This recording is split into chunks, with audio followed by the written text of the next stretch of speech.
सबको जय मसीह की, परमेश्वर के नाम की महिमा हो। आज हम देखेंगे इजराइलियों की मिस्र में दुर्दशा, और ये हमें देखने को मिलता है निर्गमन उसका पहला अध्याय की पहले आयत से लेकर 22वें आयत तक। आपके पास बाइबल है तो हमारे साथ निकाल लीजिए। निर्गमन का पहला अध्याय, मिस्र में इजरायलियों की दुर्दशा। चलिए शुरू करते हैं। इजराइल के पुत्रों के नाम जो अपने अपने घराने को लेकर याकूब के साथ मिस्र में आए, ये हैं।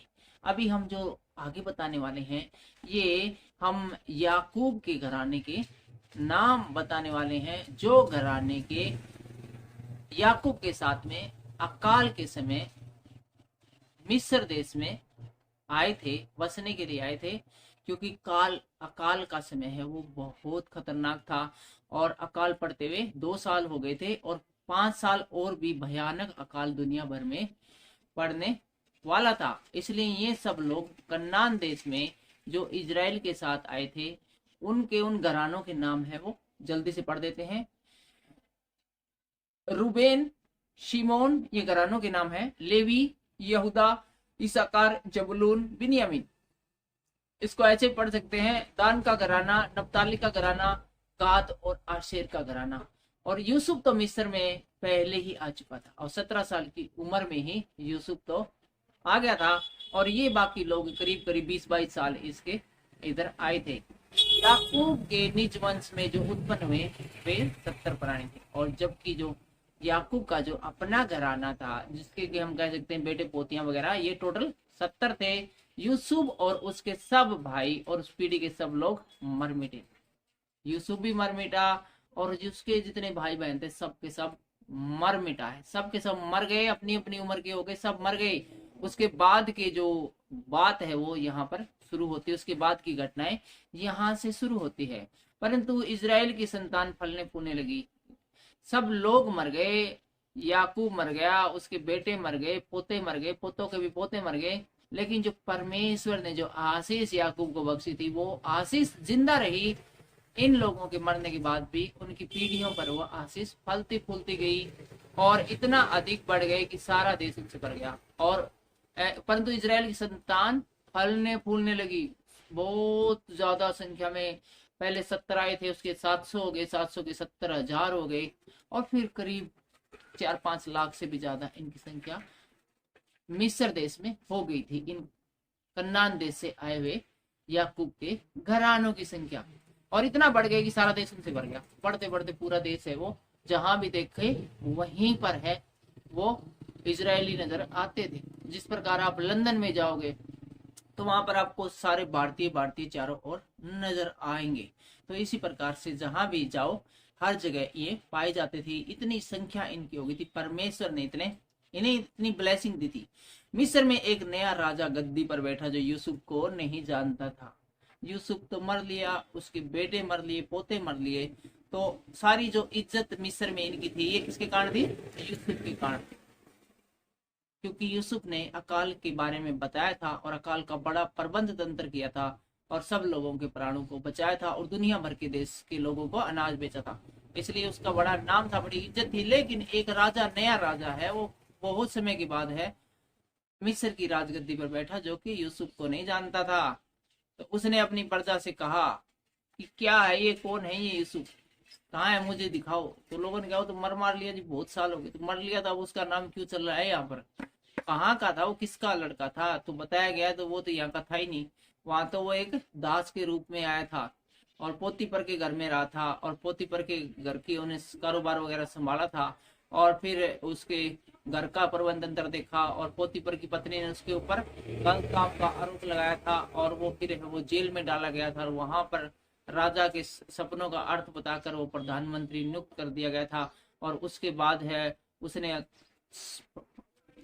फिरौन के सपनों का अर्थ बताकर उसका दिल जीत कर है वो प्रधानमंत्री का पद पा लिया, और बताया था कि यहाँ 7 साल भयानक अकाल पड़ेगा, और 7 साल उससे पहले सुकाल होगा। और इन्हीं बातों के कारण उसकी इज्जत है वो बढ़ती गई थी। वो यहाँ का स्थायी निवासी नहीं था। जब ये वहां के नए फिरौन को ये बात पता चली तो वो बड़ा गुस्से में हो गया कि खाम खा तुम लोगों ने क्यों किसी परदेसी को सिर के ऊपर चढ़ा रखा है, और इतनी ज्यादा आबादी बढ़ गई। जो मुझसे पहले वाला राजा था वो शायद समझदार नहीं था, जिसने कि बगैर बात के दूसरे देश के लोगों को अपने ऊपर ही शासक बना डाला।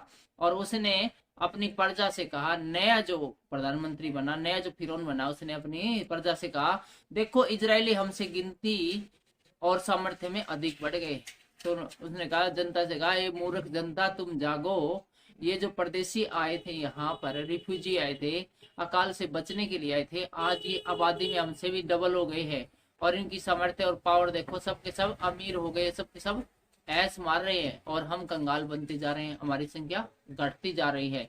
इसलिए आओ हम उनके साथ बुद्धिमानी से बर्ताव करें। और वो कहता है कि अब इनके साथ बुद्धिमानी के साथ हम निपटते हैं, इनको निपटाते हैं। कहीं ऐसा ना हो कि जब वे बहुत बढ़ जाएं और यदि संग्राम का समय आ पड़े तो वो हमारे बैरियों से मिलकर हमसे लड़े और इस देश से निकल जाए। और वो कहता है कि कहीं ऐसा ना हो कि इनकी संख्या बहुत हो गई है, कल को कोई दूसरे देश का राजा इनको बका सकता है कि तुम हमारी तरफ हो जाओ और देश पे तुम्हें कब्जा करवा देंगे और किसी दिन हमें इनकी गुलामी न बन जाए। तो राजा है बड़ा दूरदर्शी था, इसीलिए तो वो फिरौन बना था। उसने कहा कि हम समझदारी से इन इजरायलियों से निपटते हैं। इसलिए उन्होंने उन पर बेगारी करने वालों को नियुक्त किया कि वे उन पर फाड़ ढाल डालकर उनको दुख दिया करे। और उन्होंने फिरौन के लिए पितोम और रामशेष नामक भंडार वाले नगरों को बनाया। और यहाँ पर देखते हैं कि 2 नगरों के अंदर वो फिरौन के लिए बड़े बड़े भवन बनाने का कार्य शुरू हुआ। और जो यहाँ पर जो इजरायली थे उनको वहां पर बेगार पे रखा, दिहाड़ी मजदूरी पे रखा कि उनको तकलीफ दी जा सके, दुख दी जा सके। और इस नए राजा ने आते सबसे पहले जितने भी लोग सरकारी नौकरियों पर थे सबकी नौकरी छुड़वा ली, सबकी राजगद्दी पर से हटा लिया कि अब नौकरी पर, सरकारी नौकरी किसी को हमारे देश में करनी है तो वहां यहीं का स्थायी निवासी होना चाहिए। स्थायी निवासी मतलब उसके दादा परदादा वगैरह सब यहीं के होने चाहिए, वहीं रहेंगे। इस प्रकार से उन्हें सबको सरकारी नौकरी पर से उठा दिया। जितने पदों पर, ऊंचे पदों पर थे, नीचे पदों पर थे, सब सरकारी पदों पर से लोगों को बर्खास्त कर दिया और उनको, इजरायलियों को एक प्रकार से निर्वस्त्र कर दिया, बेबसा कर दिया।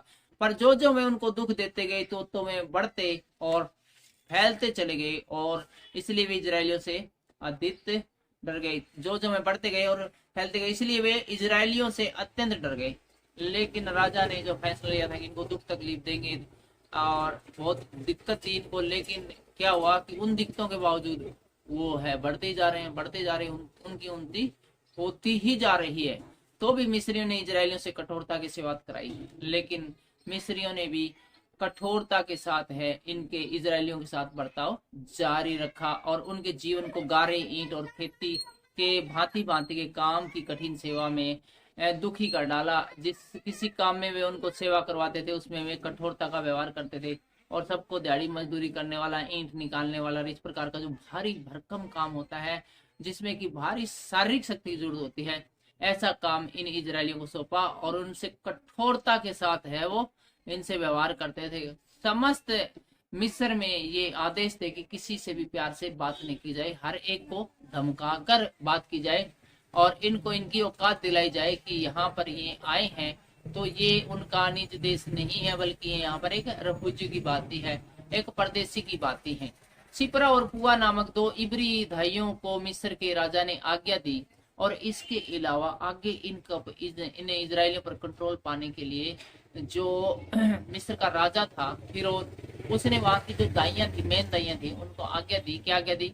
जब तुम इब्री स्त्रियों को बच्चा उत्पन्न होने के समय प्रसव के पत्थरों पर बैठी देखो, तब यदि बेटा हो तो उसे मार डालना और बेटी हो तो जीवित रहने देना। दाइयों को भी, वहां की समस्त दाइयों को ऑर्डर दिया गया कि यदि लड़की पैदा होती है किसी इजरायली स्त्री के तो उसको तो जिंदा रखना है, लेकिन लड़का कोई भी उसको तुरंत ही मार देना है, किसी लड़के को फलने फूलने नहीं देना है। इतना बुरा असर है वो इजरायलियों का यहाँ पर हम देखते हैं कि शुरू हो गया है।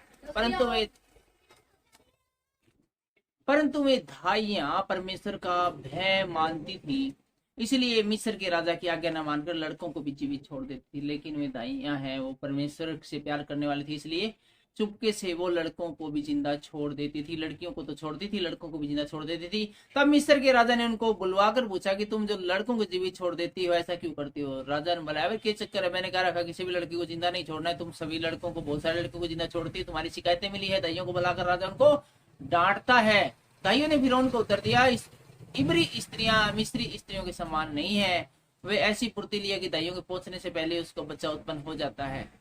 और वो दाइयां बोली जी ऐसा है कि आपने जिस तरह की स्त्रियां इस तरह कमजोर सी को नहीं, वे तो बहुत मजबूत और हट्टी कट्टी हैं, हम हमारे को बुलाना ही बंद कर दिया उन्होंने दाइयों को। वो खुद ही अपने बच्चे को जन्म दे देती है, हमें पता ही बाद में चलता है कि उसकी बच्चा हुआ था, और जब तक हम पूछताछ करते इतने वो छुपा छुपू के उसको कहीं ना कहीं ठिकाने लगा देती है। तो हम किसी को जीवित नहीं छोड़ते, बल्कि वे खुद ही जीवित रह जाती है।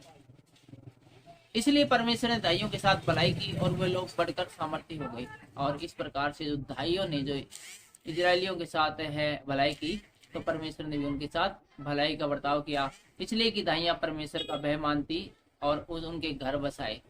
और फिर फिरौन ने अपनी सारी प्रजा के लोगों को आज्ञा दी, इब्रियों के जितने बेटे उत्पन्न उन सबको तुम नील नदी में डाल देना और उन सब बेटों को जीवित नहीं रहने देना।